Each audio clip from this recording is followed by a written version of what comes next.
Assalamualaikum warahmatullahi wabarakatuh. Bismillahirrahmanirrahim. Hadratul Nabi Mustafa sallallahu Muhammadin wa ala alihi wa sahbihi wa dzurriyyatihi wa ikhwani minal anbiya'i wal mursalin wa syuhada'i was sholihin wa ulama al-amrin wal musannifin thumma ila hadrati wa naqsu hadrati syaikhina abdul menarik rafa wa syahli masuk rafa wa rafa wa jadi samsudin bahasa samsudin bahasa samsudin tahan dasar kata wa sulaiman wa masyaikhihim wa mufatihah. A'udzubillahi minasyaitonir rajim. Bismillahirrahmanirrahim. Alhamdulillahirrahmanirrahim. Maliki yaumiddin. Iyyaka na'budu wa iyyaka nasta'in. Ihdinas siratal mustaqim. Shiratal ladzina an'amta 'alaihim ghairil maghdubi 'alaihim waladdallin. Wabillahi wa rahmatullahi. Bismillahirrahmanirrahim. Fa inna salatan kitabullah wa afdal hadi Muhammadin sallallahu alaihi wasallam. Masyaallah umuri muhtasatah Qur'an muhtasatin bid'ah kafalah. Aku sangat berterima kasih kepada Allah Subhanahu wa taala.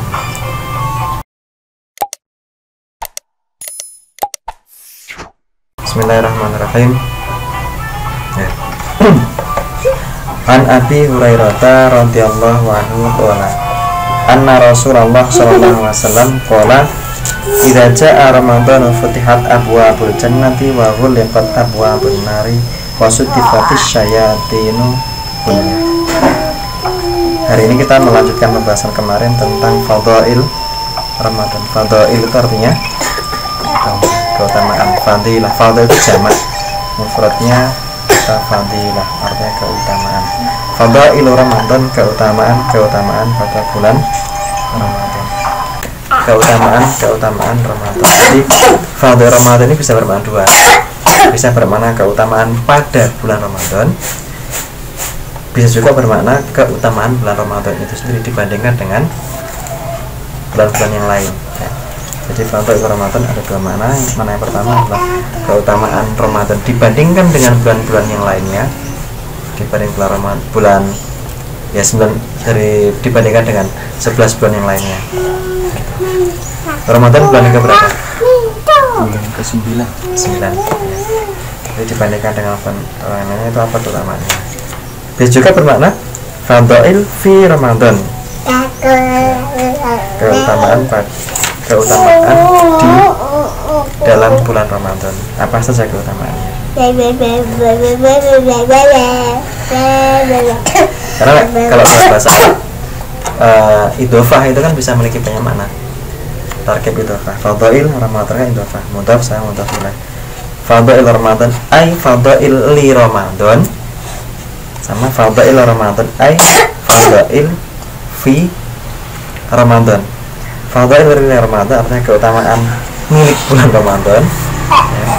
Atau fadail fi Ramadan, keutamaan pada bulan Ramadan. Misalkan kemarin sudah kita bahas, salah satu di antaranya adalah keutamaan dalam bulan Ramadan adalah kalau kita beribadah pada bulan Ramadan maka pahalanya sama seperti 70 kali lipat. Itu keutamaan di bulan Ramadan ya. Keutamaan ibadah di bulan Ramadan gitu kan. Jadi itu fadail fi Ramadan, keutamaan ibadah di bulan Ramadan. Kemarin juga menjelaskan bahwa ini man aftara fihi shaiman kana maghfiratan li dhunubihi wa akthara qabatihi minan nari. Barang siapa yang memberi makan untuk berbuka puasa pada bulan Ramadan maka akan mendapatkan maghfirah.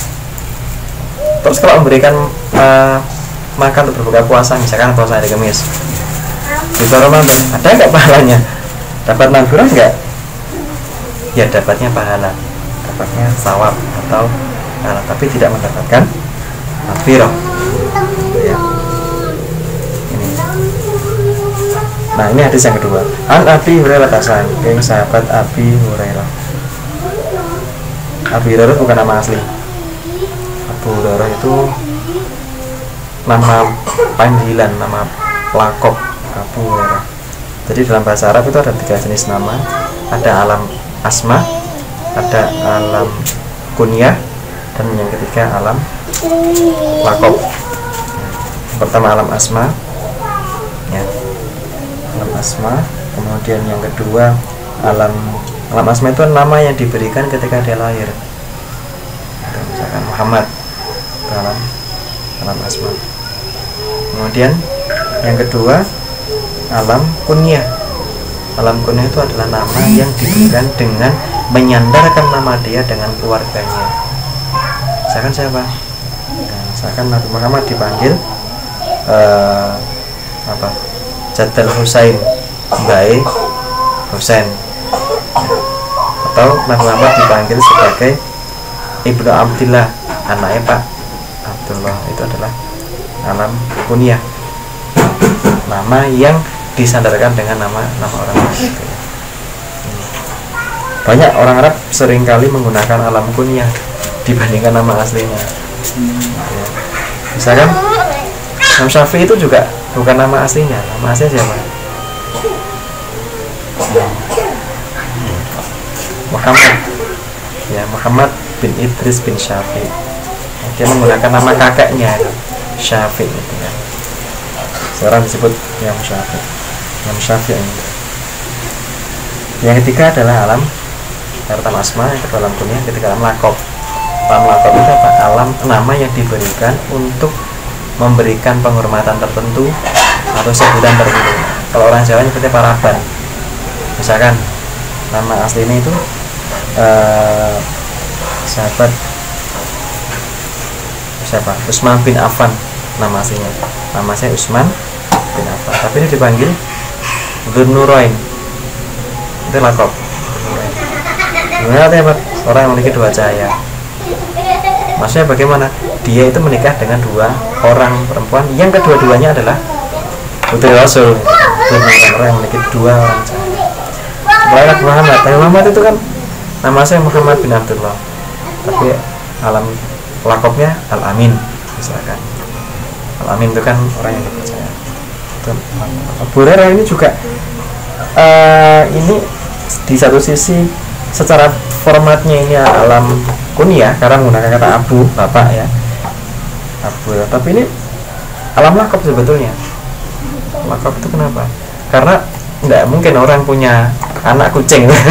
Abu Hurairah bapak kucing, tidak mungkin dia anak kucing.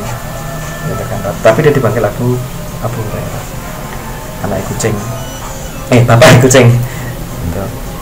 Kenapa disebut sebagai Abu Hurairah? Gitu. Ya karena dia sejak kecil senang sama kucing.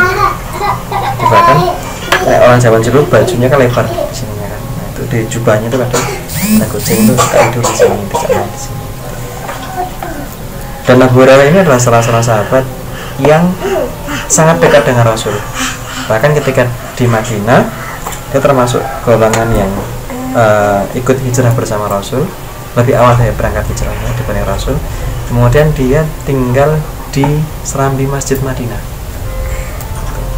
Karena dia tinggal di serambi masjid, maka dia termasuk golongan-golongan yang disebut sebagai ahli sufah. Jadi ada beberapa banyak sahabat Rasul yang mereka tidak punya tempat tinggal, tidak mau, sudah disaudarakan sama Rasul gitu. Si A persaudarakan dengan siapa, dengan si B dan si dan seterusnya gitu kan. Tetapi dia tidak mau tinggal bersama saudara angkatnya itu. Dia lebih suka tinggal di masjid, di serambi masjid gitu. Nah, karena dia itu tinggal di masjid, maka otomatis nek sholat dapat barisan yang pertama. Kenapa? Karena dia tinggal di masjid itu kan. Nah, tinggal di masjid misalnya sholat jamaah kok kiri kan itu lucu. Maka disebut sebagai ahli sufah, dari kata sof artinya barisan. Mereka ini santri nih Kanjeng Nabi yang pertama. Nah, karena mereka tinggal di masjid kan sering banget ketemu sama Rasul. Rasul tinggalnya juga di serambi masjid yang sisi sebelahnya. Itu Rasul bikin kamar kecil di serambi Masjid Nabawi. Yang sekarang menjadi makamnya Rasul itu di Raudhah itu. Nah, sebab itulah sahabat Abu Hurairah ini mendapatkan banyak sekali hadisnya. Jadi sahabat Abu Hurairah mencetak rekor sebagai salah seorang sahabat yang paling banyak riwayatnya tentang Rasul, paling banyak menceritakan tentang Rasul. Ya yang dia hampir setiap hari, kalau dihitung-hitung itu ya sehari hampir lebih dari 12 jam itu bersama Rasul, sehingga tahu malam itu Rasul sholat berapa rakaat, tahu dia lihat itu. Siang itu Rasul kegiatannya apa, itu tahu. Rasul pas menerima tamu siapa dia juga ada di situ. Sehingga sahabat Abu Hurairah termasuk yang paling banyak meriwayatkan hadis dari kalangan sahabat yang laki-laki. Nah, kalau perempuan, sahabat Rasul perempuan yang paling banyak meriwayatkan hadis ya istri Rasul, Sayyidatina Aisyah. Beliau yang paling banyak meriwayatkan Rasul dari kalangan sahabat yang perempuan.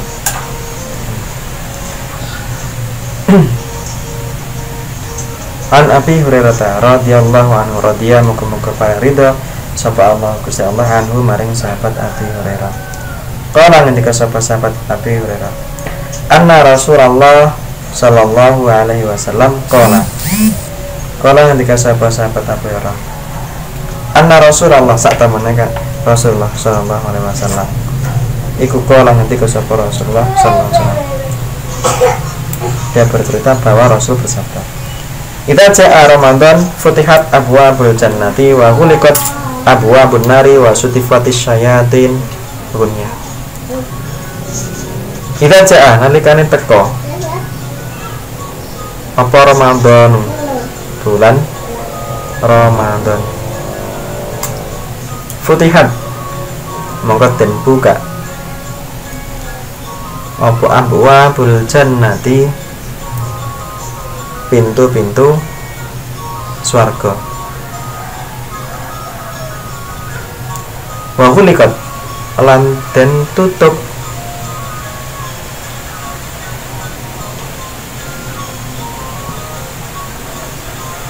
apa abwaabun nari, pintu-pintu neraka, wa sudifat lan den belenggu sapa asyayatinu, pira-pira setan. Idza jaa Ramadan futihat abwaabul jannah wa ghuliqat ya abwaabul nar wa sudifat asyayatin. Ketika Ramadan menjelang datang, futihat abwaabul jannah, maka semua pintu surga itu dibuka. Ada berapa pintunya kemarin? Ada 8 pintu surga semuanya dibuka tanpa kecuali. Wa ghuliqat abwaabun nar, dan ditutup abwaabun nar, pintu-pintu neraka. Pintu neraka ada berapa kemarin? Ada 7. Jadi ketika Ramadan menjelang, pintu-pintu surga ini dibuka. Kemudian aku lihat apa benar pintu-pintu neraka ditutup ya, bukan tertutup. Ghuliqat itu ditutup, bukan tertutup ya. Tertutup sama ditutup beda nggak? Iya. Bedanya apa? Kalau tertutup itu kan tidak Ya. Kasih sidang itu loh. Sidang pengadilan Kota Metro bla bla bla dibuka dan terbuka untuk umum. Dibuka dan terbuka untuk umum. Tok. Beda kan dibuka sama terbuka? Apa artinya?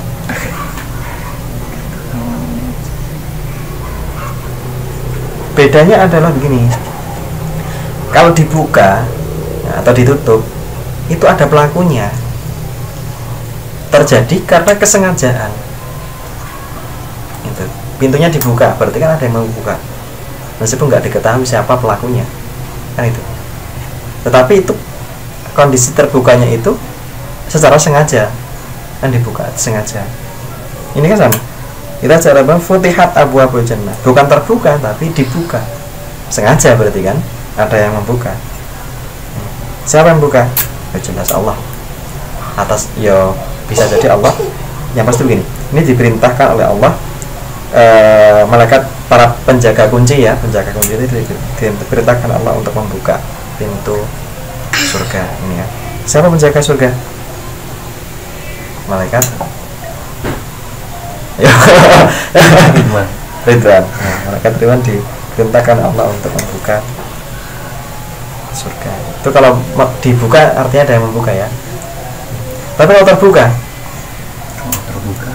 apa kondisinya atau gimana? Ya, kalau terbuka itu menjelaskan kondisi ya. kondisi yang itu bisa saja terjadi tanpa sesuatu yang dikehendaki, tanpa perencanaan itu kan. Misalkan pintunya, bukunya terbuka, berarti kan ini kita datang tahu-tahu udah terbuka, dan kita itu nggak ada pelakunya siapa, entah bisa karena angin, karena terbuka gitu.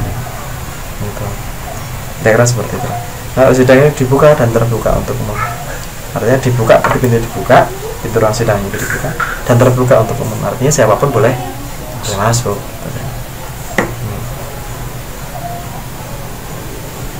Terbuka.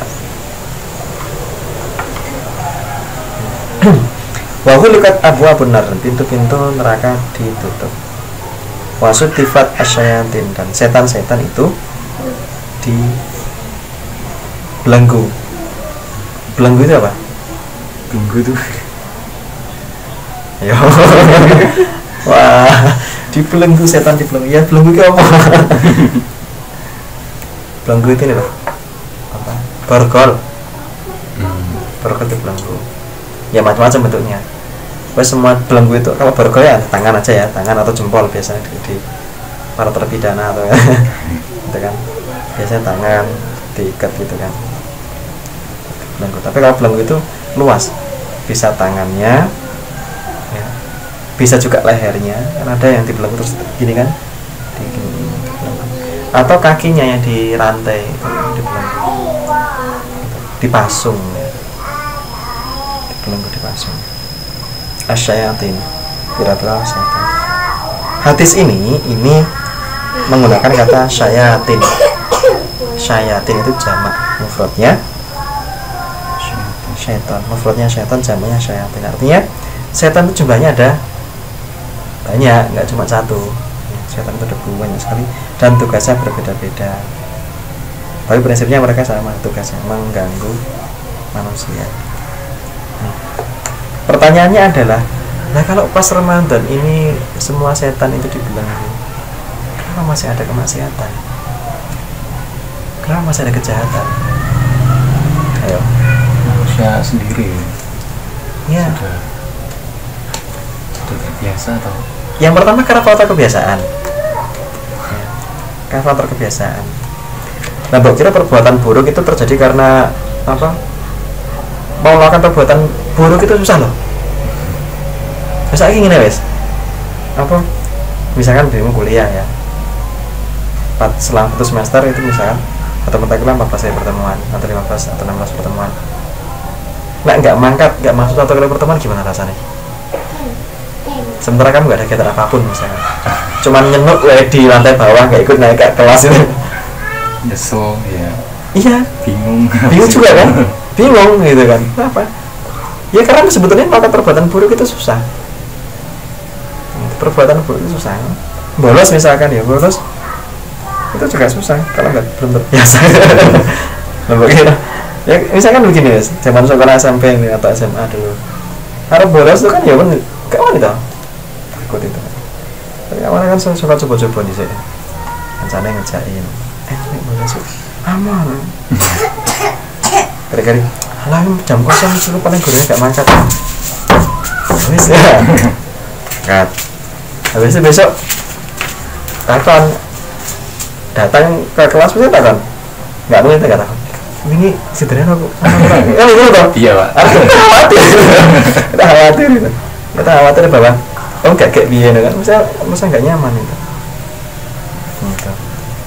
Tapi wah ya sok kok bapak gak wah sip aman ya sekali. Besok diajak lagi sesuai ya, nggak boleh sih ya, ngerasa aneh kan gitu ya. Seperti itu, perbuatan buruk itu sebetulnya ya susah, berat untuk menjalannya. Ya karena terbiasa itu kan menjadi ringan dan setan kemudian nggak perlu lagi menggoda karena sudah menjadi kebiasaan. Kan gitu. Jadi kenapa kalau Ramadan kenapa masih ada maksiat, kenapa masih ada kejahatan, masih ada pencurian? Nah ya karena memang dalam diri manusia itu sesuatu habit ya, menjadi kebiasaan gitu kan. Menjadi kebiasaan. Kalau sudah menjadi kebiasaan, ya perbuatan buruk pun itu akan menjadi nikmat. Doktrin ya pak. Iya. Iya. perbuatan baik kalau udah terbiasa itu menjadi nikmat kan gitu. Ngaji itu nggak dibiasain apa tuh. Iya kan, awalnya itu malas, tapi kalau sudah terbiasa itu menjadi nikmat gitu. Sholat itu juga sama, kalau sudah terbiasa demikian nanti itu juga menjadi nikmat. Nah biasanya tinggal sholat gitu kan. Tinggal sholat itu pertama kali yo berat itu sholat mulai ya. Tapi kalau udah dibiasakan, biasa meninggalkan sholat itu ya rasanya biasa lah ya. Kebiasaan. Kenapa ketika bulan Ramadan itu meskipun sedang di bulan kok masih ada kejahatan? Yang pertama karena faktor kebiasaan. Yang kedua, dalam diri manusia itu ada nafsu. Ada nafsu. Nafsu itu apa tuh? Nafsu itu adalah, jadi kalau kita lihat manusia itu kan kita berpindah dari satu alam ke alam yang lain. Ya kan? Yang pertama dari alam roh, kemudian berpindah ke alam dunia. Perantaraannya lewat alam kandungan gitu kan. Nah kemudian, perpindahan alam ini itu kan apakah semua dari diri kita ikut berpindah? Yang berpindah adalah nafas atau jiwa kita aja yang berpindah dari alam roh berpindah ke alam dunia, alam kandungan dulu transit ya, kemudian ke alam dunia, kemudian ke alam kubur, kemudian pindah lagi ke alam akhirat gitu ya, alam barzakh. Nah perpindahan ini apa? Yang berpindah itu adalah jiwa kita, nafas bahasa Arab. Al-Quran menyebutnya nafas ya, ayat nafsul mutmainnah irja'u ila rabbika radiyatan mardiyah. Nah, ketika masuk ke alam dunia, itu kan nafas ini dititipkan. Karena nafas itu kan awalnya dia berasal dari alam roh kan, alam arwah atau alam malakut. Nah, dalam alam roh itu kan dia nggak terikat dengan dimensi ruang, dimensi waktu kan. Dia nggak terikat dengan fisik kan. Roh itu nggak ada fisiknya kan. Dalam arwah itu nggak ada fisiknya. Nafas pun juga seperti itu. Nafas atau jiwa itu tidak memiliki fisik, tidak ada, nggak bisa diindra lah istilahnya gitu kan. Nah kemudian nafasnya dititipkan ke dalam janin. Nafas itu kan alam roh, dari alam, kemudian masuk ke alam malakut lah, masuk ke dalam janin itu kan dari alam dunia atau alam material ya.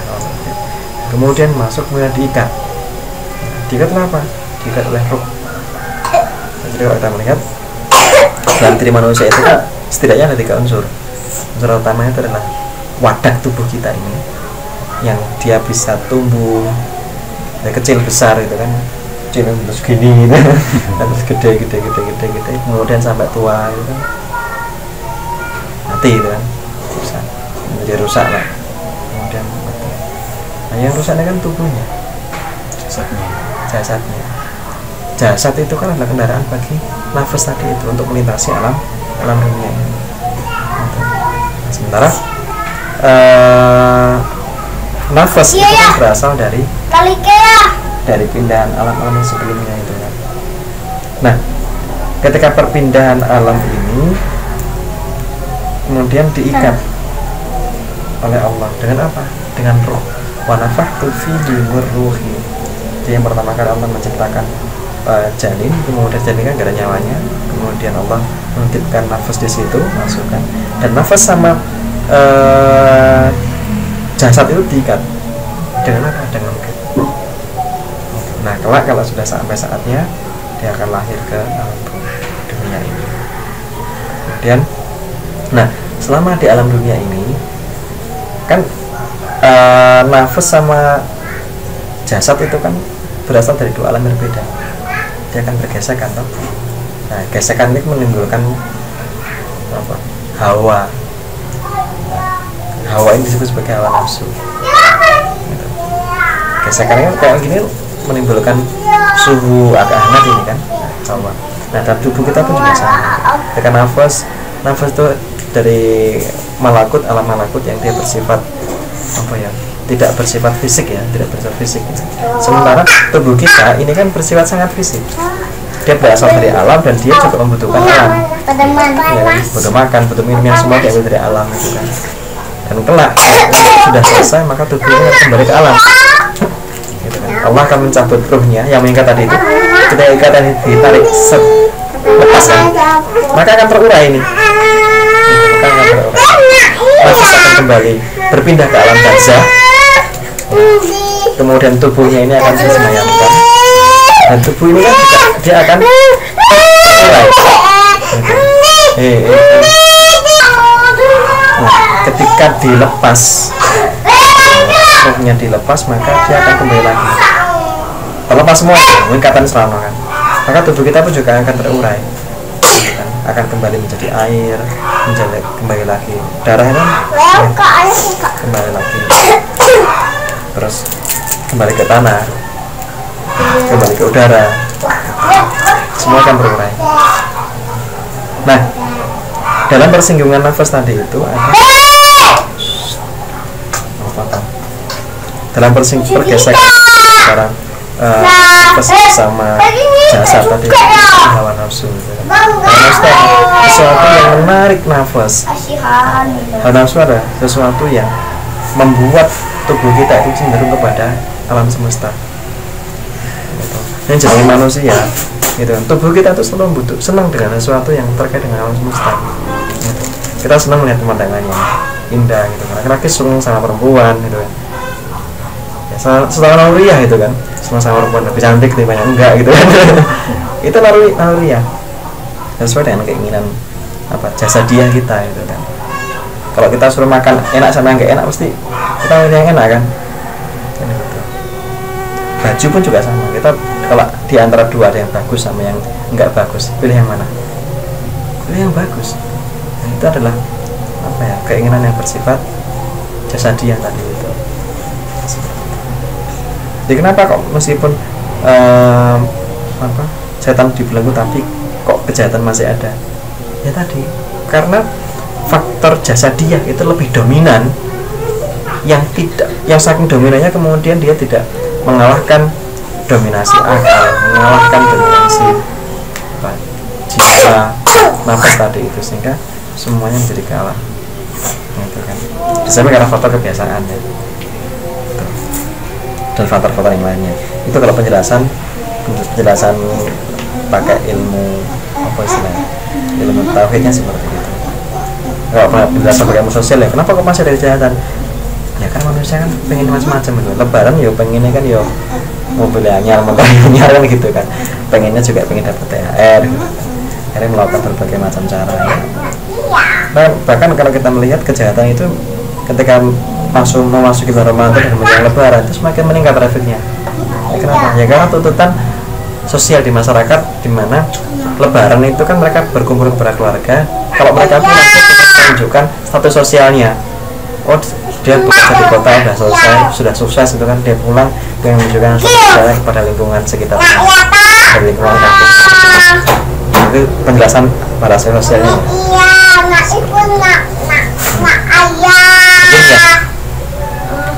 Ghunyah ini judul kitab ya. Jadi hadis ini tercantum dalam kitab Ghunyah. Ghunyah judul lengkapnya apa? Al-Ghunyah li talibit tariqil haq. Al-Ghunyah li talibit tariqil haq. Siapa yang ngarang? Ghunyah ini dikarang oleh Syekh Abdul Qadir Al-Jilani. Boleh kita masukin sekitar hampir 500 sampai 400-900 halaman. Ketika saya di Jogja dulu pernah kebetulan penerbit di tempat saya bekerja menerbitkan buku Ghunyah ya, menerjemahkan, dan saya waktu itu seperti minta untuk membantu mengawal naskah itu. Ghunyah diterjemahkan menjadi Bahtera Suci. Ini artinya kapal besar. Ya karena Syekh Abdul Qadir Al-Jilani. Isinya apa? Ya, isinya tentang komplit ya, mulai dari aspek semua dimensi Islam ada di situ. mulai dari aspek akidahnya, kemudian tasawufnya, terus akhlaknya, sampai fikih itu juga ada di situ. Jadi itu adalah buku yang konkret yang mengatur pembahasan Islam dari A sampai Z. Ya, amal-amal ibadah dan segala macamnya ada di situ semua. Menurut riwayat itu kitab itu disusun jadi ya kayak gini. Jadi Syekh Abdul Qadir ngajar para santrinya, kemudian para santri-santri itu mencatat catatan itu kemudian ditashihkan ya. Ditasihkan kepada Syekh Abdul Qadir, ini sudah benar atau belum. Terus Syekh Abdul Qadir memberikan masukan, koreksi, udah. Itu menurut satu riwayat. Menurut riwayat yang lain, kitab itu memang disusun secara khusus oleh Syekh Abdul Qadir Al-Jailani. An Abi Mas'ud Al-Ghifari, lagi sahabat Abi Mas'ud Al-Ghifari radhiyallahu anhu. Anau sak temen Abi Mas'ud iku sami'a krungu sapa sahabat Abi Mas'ud Rasulullah ing pangendikane Rasulullah sallallahu alaihi wasallam. Yang luru hal ngendika sapa Kanjeng Nabi. Yauma uhilla syahrul Ramadan. Yauma uhilla ing dalam dinane ngarepi atau menyambut ya. Apa syahrul Ramadan? Bulan Ramadan. Uhilla itu bisa bermakna menyambut sesuatu yang akan datang. Kan sering disebutkan ahlan wa sahlan, selamat. Nah, sahabat Abi Mas'ud Al-Ghifari ini mendengar Rasul bersabda, yauma uhilla syahrul Ramadan, ketika menjelang bulan Ramadan, yo akhir-akhir bulan Sa'ban Arab yang kosong. Law ya'lamul ibadu ma fi syahri Ramadan la tamanna al ibadu ayyakuna syahrul Ramadan sanatan. Law ya'lamu lamun ngerteni sapa al ibadu pira-pira kawula. Ibad itu jamak, mufradnya abdun. Law ya'lamul ibadu ma ing perkara fi syahri Ramadan ing dalam bulan Ramadan, la tamanna al ibadu, la tamanna mongko yakti bakal ngarep-ngarep sapa al ibadu kawula ayyakuna ing yen to ana pakai ija ini lah, ayyakuna yen to ana apa syahrul Ramadan, bulan Ramadan iku sanatan setahun. Lau ya'lamul ibadu ma fi syahri Ramadan la tamannul ibadu ayyakuna syahrul Ramadan sanatan. Kalau semisalnya, kalau orang-orang itu tahu ya, tentang ma fi syahri Ramadan. Ma itu artinya apa? Ya, segala sesuatu, kondisi ya. Ma. Kalau orang-orang tahu semua keutamaan, semua fadilah pada bulan Ramadan, maka pasti orang-orang akan pingin agar bulan Ramadan ini ada selama sepanjang tahun. Jadi setahun ini sini Ramadan terus. Jadi nggak ada Muharram, Safar, Rabiul Awal, Ramadan. Ini. Nah, apa yang mungkin kayak gitu? Tidak. Maka Rasul menggunakan kata la tamanna. Ya, la tamanna, pasti mereka akan berharap. Itu lamnya litahqiq, pasti. Litahqiq. Terus tamanna, taman itu apa? Taman itu harapan yang tidak mungkin terwujud, harapan yang mustahil terwujud. La taman nih, pasti mereka berharap, tapi tidak mungkin terwujud. Nah, dalam bahasa Arab ada kata yang digunakan untuk menunjukkan kata taman. Apa? Kata laita. Laita, lam ya, laita. Tapi artinya apa? Berharap sesuatu yang tidak mungkin terwujud. Laita syabab ya'udu yauman. Dalam kitab Jurumiyah disebutkan laita syabab yaudu yauman, karena wa apa tuh ya, laita syabab ya barangkali masa muda yaudu yauman akan kembali lagi. Apa mungkin masa muda ya sudah lepas, waktu udah lewat ya, sudah selesai. Gunyah ini juga dari kitab Gunyah. Yang ketiga, keempat ya, asyamu wal qur'anu yashfa'ani lil 'abdi yaumal qiyamati yaqulu siyamu ay rabbi inni mana'tuhu ta'ama wa syahawati bin nahari fayashaffi'ani fihi wa yaqulul qur'anu rabbi mana'tuhu nauma bil laili fashaffi'ni fihi fayashfa'ani. Asyamu utawi poso wal Qur'an lan Qur'an iku yashfa'ani paring syafaat sapa si apa siam lan Qur'an lil abdi maring kawula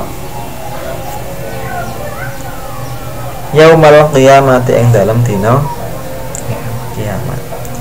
Jadi kelak puasa dan Quran itu memberi syafaat kepada hamba. Hambanya seperti apa? Nah, ini. Ya guru ketika sapa asoim apa siamu poso.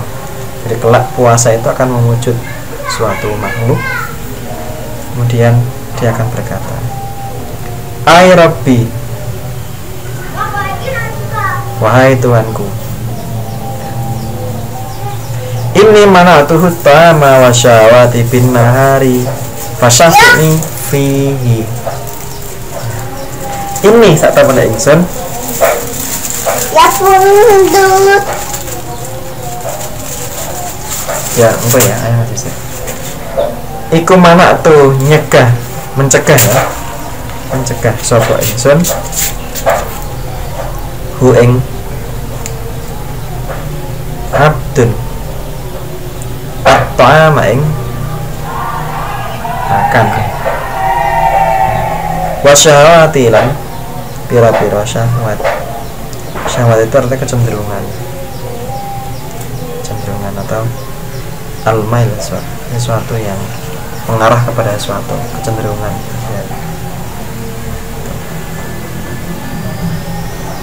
ya tadi fisik manusia itu kan terbuat dari alam semesta atau dari alam dari bumi, sehingga dia akan cenderung kepada hal-hal yang berkaitan dengan bumi ya, perhiasan, emas ya, mesti kan senang pakai perhiasan ya, kekayaan itu kan juga yang bagian dari alam semesta tadi, kekayaan maksudnya ya seperti itu. Nah ini mahatu ta'aman bi wasyawati binahari yang dalam waktu binahari yang dalam waktu ini itu bak di situ bak bermakna fi ya. Fi dari bermakna fi. Fasyafi'ni fihi fasyafi' mongko mugi paring syafaat panjenengan Allah ni ing ingsun fihi ing dalem abad fayashfa'ani mongko paring syafaat sapa kewatan ya waya kurang ketika sapa Al-Qur'an Rabbi dah pangeran ingsun mana tuh nyegah sapa ingsun mencegah ya hu ing abet an-nauma ing turu billaili ing dalam waktu malam hari. Jadi ya Allah, aku telah mencegah orang ini, hamba ini untuk tidur pada malam hari. Orang baca Al-Quran ya. Fasyafi' mongko mugi paring syafaat panjenengan ni ing ingsun fihi ing dalam abad Ya masuk. Ya masuk. fayashfa'ani mongko paring syafaat sapa. Nah, kelak di hari kiamat itu ada beberapa pihak yang diberi kewenangan oleh Allah untuk memberikan syafaat. Iya. Al-Quran diberi wewenang untuk memberi syafaat. Puasa juga diberi wewenang untuk memberikan syafaat. Kemudian orang tua atau anak yang soleh itu juga bisa memberikan pertolongan kepada, syafaat itu artinya pertolongan ya, syafaat kepada anggota keluarganya. Orang yang soleh bisa memberikan syafaat. Nabi juga bisa memberikan syafaat kepada umat-umatnya. Memberikan syafaat. Nah, syafaat ini Kita jangan. bentuknya macam-macam. Bisa syafaat dalam arti dia menolong, mengurangi beban, menghapus dosanya misalkan. Ada juga syafaat yang bersifat pemutihan terhadap semua dosa. Ini, jadi betul-betul pemutihan itu ya. Nah, dan syafaat itu jumlahnya ada banyak. Salah satunya adalah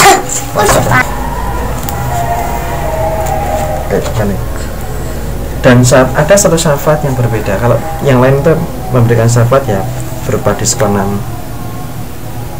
terhadap dosa misalkan seperti itu. Tapi ada Nabi Muhammad itu memberikan syafaatul uzma. Nabi Muhammad adalah satu-satunya pihak yang diberikan syafaat, diberikan lisensi oleh Allah untuk memberikan syafaatul uzma, syafaat yang jadi kalau misalkan Quran ini kan memberikan syafaat kepada siapa? Hanya kepada ahlul Quran, kan gitu. Hanya memberikan syafaat kepada orang yang sering membaca Al-Quran, yang membiasakan mendaras Al-Quran. Karena atau membaca Quran itu nggak dapat syafaat Al-Quran. Nggak dapat. Puasa juga begitu. Puasa ini memberikan syafaat kepada siapa? Quran berpuasa. Nah, orang yang berpuasa untuk syafaat nggak? Tidak. Ini ya.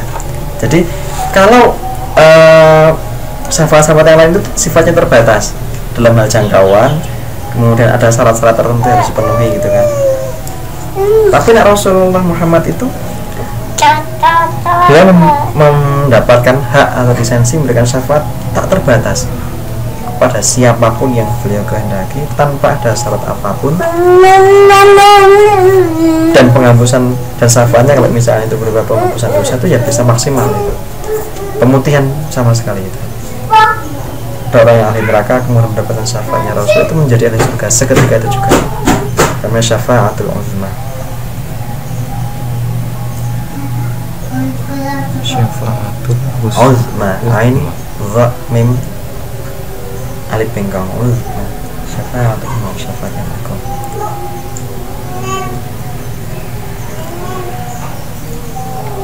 Nah, dalam kitab yang lain ada yang menyebutkan bahwa syafaatul uzma ini disebut juga kalau doa setelah selesai wudu, setelah adzan, Allahumma rabbana ta'ala tamah wassalatil qa'imah ati sayyidina Muhammadanil wasilata wal fadilah wa syarfa wa darajatul rafi'ah wa bathu maqaman mahmud alladhi wa'adta innaka la tukhliful mi'ad. Tadi wa bathu maqaman ati sayyidina Muhammadanil wasilah wal fadilah.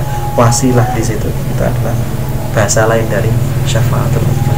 Jadi wasilah itu ada lisensi yang diberikan oleh Allah kepada Muhammad untuk memberikan syafaat uzma, syafaat agung, syafaat yang tanpa ada apa namanya, tanpa ada alasan apapun lah, ya, tanpa unconditional ya. Kalau dalam bahasa, kalau kamu mengajukan beasiswa itu kan S2 atau S3, mengajukan ke kampus, daftar di sana, nah, nanti ada LOE, letter of acceptance, surat yang menyatakan bahwa Anda diterima sebagai calon mahasiswa. Nah, itu ada unconditional sama conditional. Kalau conditional berarti diterima tanpa syarat. Nah, gitu kan. Jadi syafaat itu semua itu syafaat yang diberikan tanpa syarat.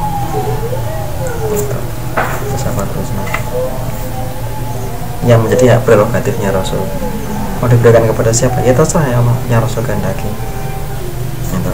Hak mim, tok ba, kaf, hak ba. Ini apa ya? Ada yang tahu apa ini? Hak mim, tok ba, kaf, hak ba. Gak ngaji gak arti. Ini ada rumus. Ya. Rumus apa? Rumus riwayat. Ya, rumus riwayat. Maksudnya gimana? Ini ada hadis ini diriwayatkan oleh 4 orang, diriwayatkan di dalam 4 kitab hadis. Yang pertama hak mim. Apa itu? Ini tercantum dalam kitab Musnad Ahmad bin Hambal. Kan, nah dalam ilmu hadis, ulumul hadis sudah ambil ulumul hadis sudah. Ada yang namanya kutubul asyrah atau kitab-kitab hadis yang jumlahnya 10. Ada kutubus sitah, kitab-kitab hadis yang jumlahnya 6. Nah, yang pertama kan Bukhari, Muslim, terus Muwatta, terus Sunan Tirmidzi, Sunan Ibnu Majah, Sunan Nasai, ya. Terus Abu Dawud, siapa lagi? Ada Baihaqi, ya, macam-macam. Hamim itu Imam Musnad Ahmad, tercantum dalam kitab Musnad Ahmad bin Hambal. Tokba, apa ya Pak? Yang Tabrani.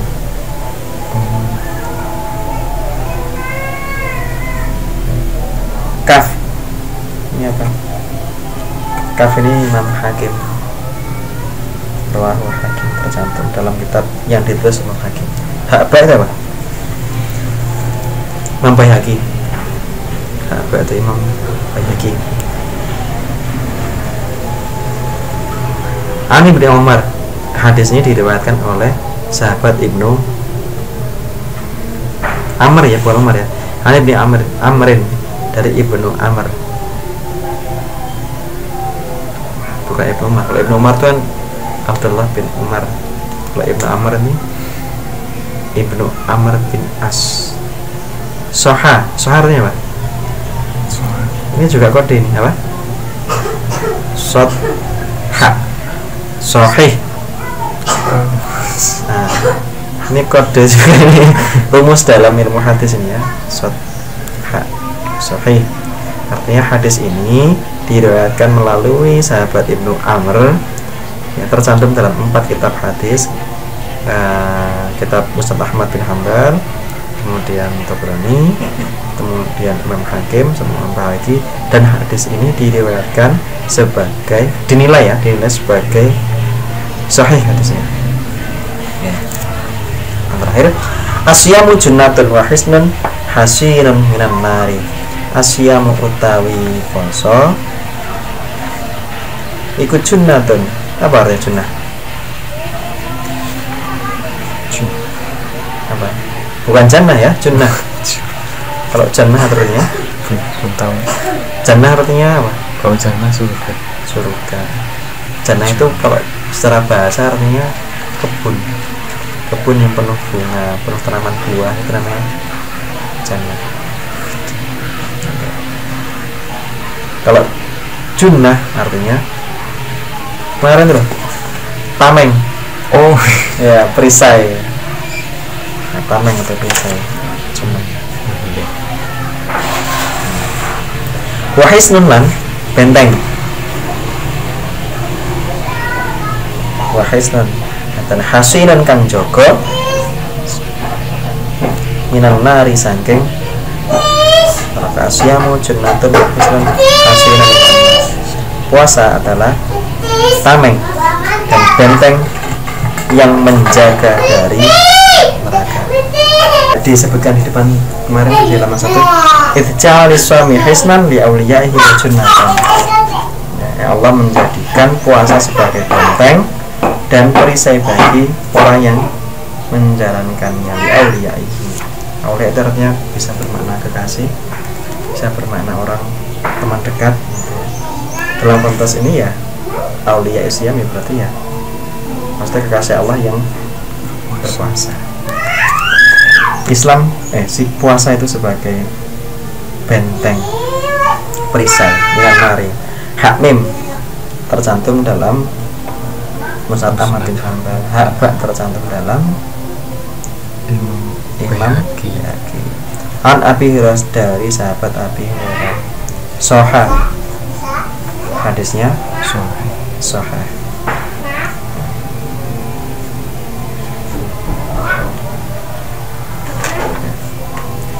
Oke, untuk hari ini kita cukupkan sampai di sini. Kita lanjut besok. Allahumma sholli ala Muhammad wa ala Muhammad. Sallallahu alaihi wasallam warahmatullahi wabarakatuh. Allahumma anfa'na bima 'allamtana wa 'allimna ma yanfa'una wa dzakkirna ma nasina ya akram. Allahumma anfa'na ma 'allamtana ma taqabbal ma sarrana lana anta a'lamu bihi minna tarmahil la ilaha illa subhanaka inna kunna minadh-dhalimin. Rabbana atina fid dunya hasanah wa fil akhirati hasanah wa qina adzabannar. Wassallallahu ala Muhammad wa ala alihi wa sahbihi. Wassalamu alaikum warahmatullahi wabarakatuh.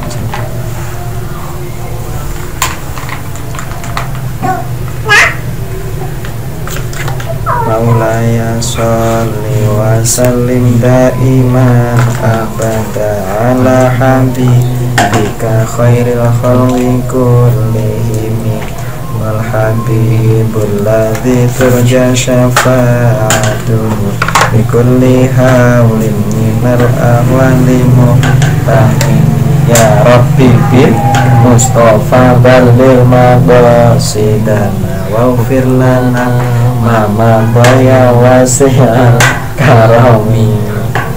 Saya beri komentarnya, mohon maaf. Assalamualaikum warahmatullahi wabarakatuh.